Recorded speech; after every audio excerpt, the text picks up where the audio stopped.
throttle woman here or the driver over here. But, you know, I don't race. I leave that to the pros. And probably the most prestigious class of offshore racing are the superboats.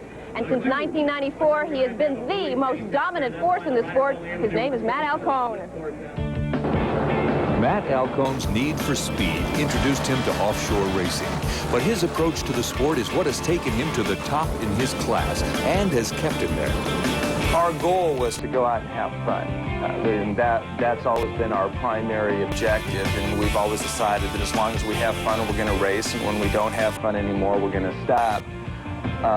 What happened in terms of the victories was that as we went out there and raced, we were racing at a level that we were competitive, and that made it a lot more fun. Let's face it, it's more fun to win than lose. It should come as no surprise that Matt's success is due largely to building a strong team and, of course, to proper planning in both the design and development of his racing machine. A lot of the race happens before the flag drops.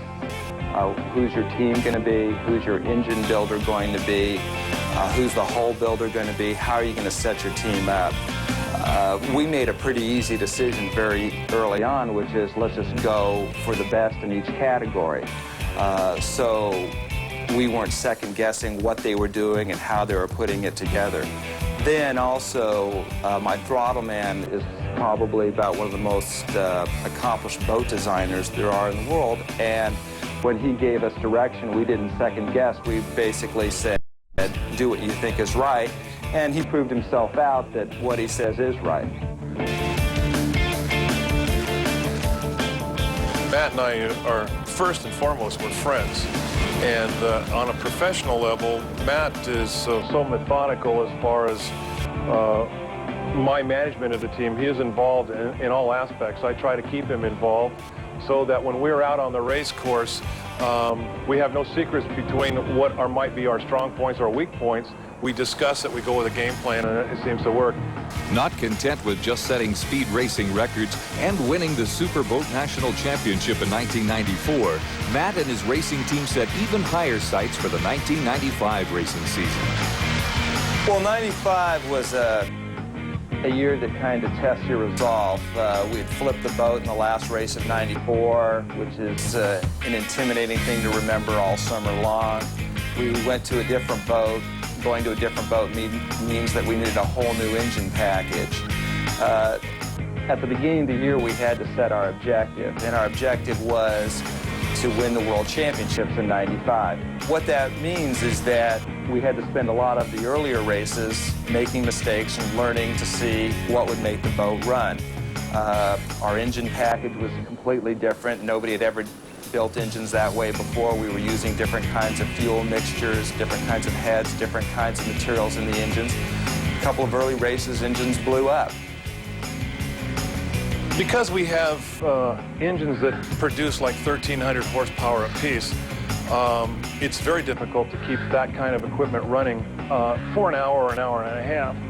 If you were to relate that to a dragster or something like that that races for 6 or 7 seconds, you can have a little bit of a mistake and make it down the track. But when you're trying to keep a boat going as fast as we go for an hour and a half, it's pretty difficult.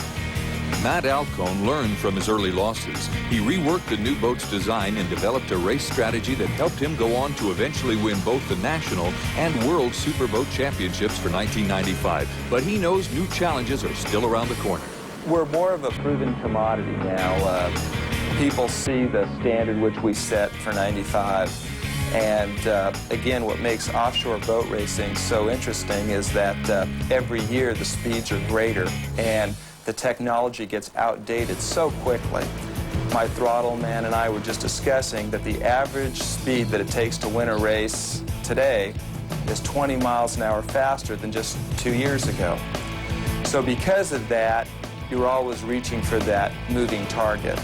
Undoubtedly, for those people who want to be world be a world champion this year, I have to be their target. One of the secrets to Matt's success was going against conventional thinking when it came to refining his 46-foot skater catamaran design. And in the end, it paid off. It has a tunnel extension which gives the back of the boat more lift and more carry so we can run it, with a little less horsepower at greater speeds. It has its engines moved forward, so it has better balance than I think other boats have, so we're able to, at higher speeds, maintain that. Also, we did something that most people would think would be counterproductive to speed, which was made the boat heavier than it needed to be and tougher. We understood that the World Championships are usually in Key West. The waves are usually 4 to 5 feet. You don't win unless you finish. So we wanted to have a boat that could take a great degree of pounding, and it does. Matt Alcone's outlook on offshore racing is simple. To stay ahead of the competition, you have to understand the risks of racing and be willing to take them. There's a unique set of circumstances that make you an offshore boat racer. Your commitment to the financial obligations, your commitment to the risks, your commitment to the sport itself. And there's a small group of people who are crazy enough to accept all those challenges and go out there on a Sunday and do it.